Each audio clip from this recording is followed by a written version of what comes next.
complicated. Today I bring you Mr. M's Manic Monday. This was just too much. It was the third time this had happened. Mr. M was so exasperated that he wanted to stamp his foot hard on the ground.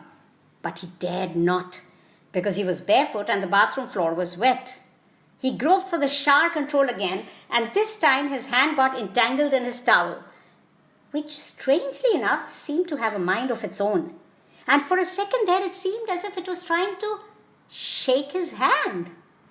The sensation was so startlingly new that for a few seconds Mr. M forgot everything else.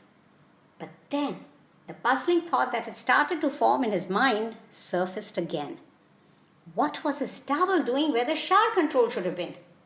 Well, if the towel had been asked, I'm sure it would have looked up innocently and said, "I'm shaking your hand." But since no one asked the towel, it stayed mum. What Mr. M didn't know and what everyone else in the bathroom knew was that the towel had a keen sense of humor, and it had deliberately jumped between Mr. M and the shower control to confuse him.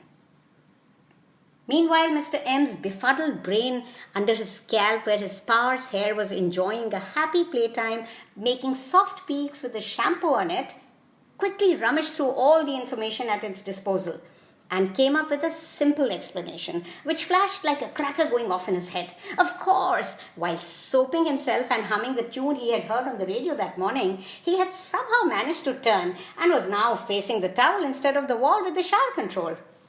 He hadn't realized it because he had soaped his eyes shut. So he turned right around and lunged for the control once more. This time his hand half grabbed his pants, which slid off and fell on the floor with a soft rustling sound. This really unnerved him, and he tried to open his eyes just a wee bit to be able to get his bearings.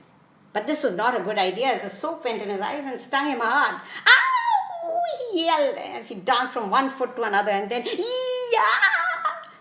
as his big toe landed on something sharp. He danced some more. He had to find that blessed towel again to wipe off the soap on his face, open his eyes and see what the heck was going on.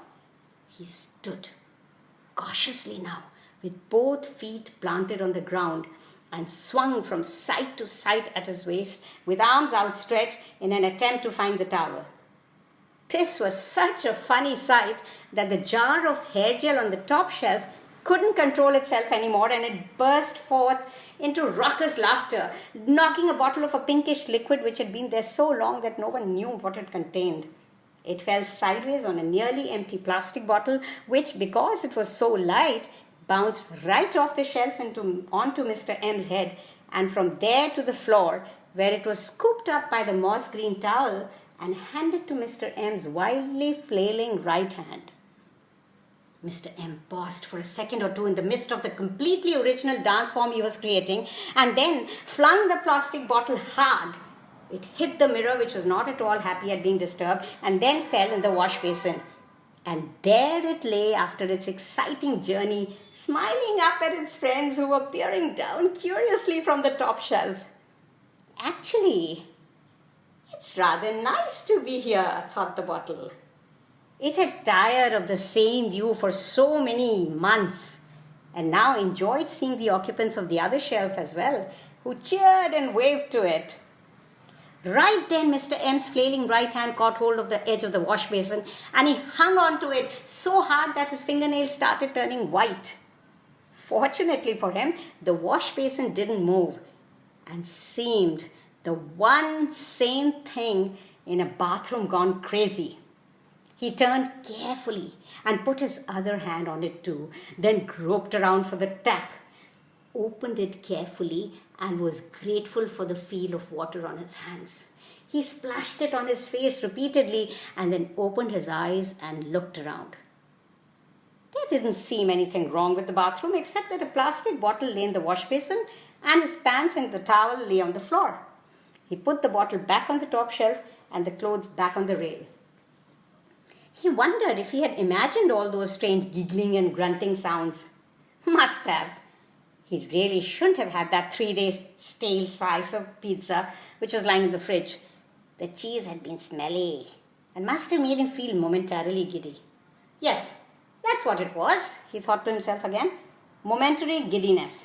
Not the most comfortable feeling, but certainly not anything serious or out of the ordinary. He started humming the tune again and stood under the shower and turned it on, fiddling with the knobs to get the temperature just right. Sharp jets of warm water hit his head and started trickling down his face. He closed his eyes happily and opened his lips to make a warbly sound as the water went over them. This was his favorite moment in a bath. Had been for the last 70 years.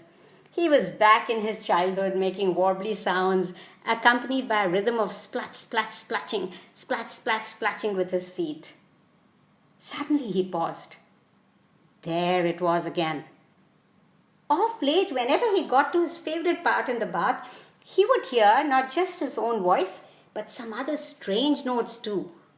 He opened his eyes and looked around. There was nothing amiss. He closed his eyes and started wobbling again. The strange notes came back. He stopped wobbling but didn't open his eyes. Was he imagining things again? He was not too sure. In fact, he was quite unsure of everything now. Was this a Monday morning or a Friday night when he had had too much wine? Was he awake or was he dreaming? He could hear whispers now and suppressed giggle. He opened his eyes slowly. Everything seemed normal. He took the towel off the rack slowly and carefully put it over his head and started wiping his hair. Suddenly, as if on cue, the plastic bottle, the toothpaste tube, the small half-empty shampoo bottle, the small jar of hair gel, the shaving brush and the toothbrush all leapt off the shelves and landed on his head and shoulders, then went tumbling to the floor amid squeals and shrieks of laughter. Mr. M opened the bathroom door and ran out with the towel still over his head. The door banged shut behind him and wiped the tears off its face. The mirror was still heaving with laughter. Great start to the Monday morning party, pals, it said. We have till 6 p.m.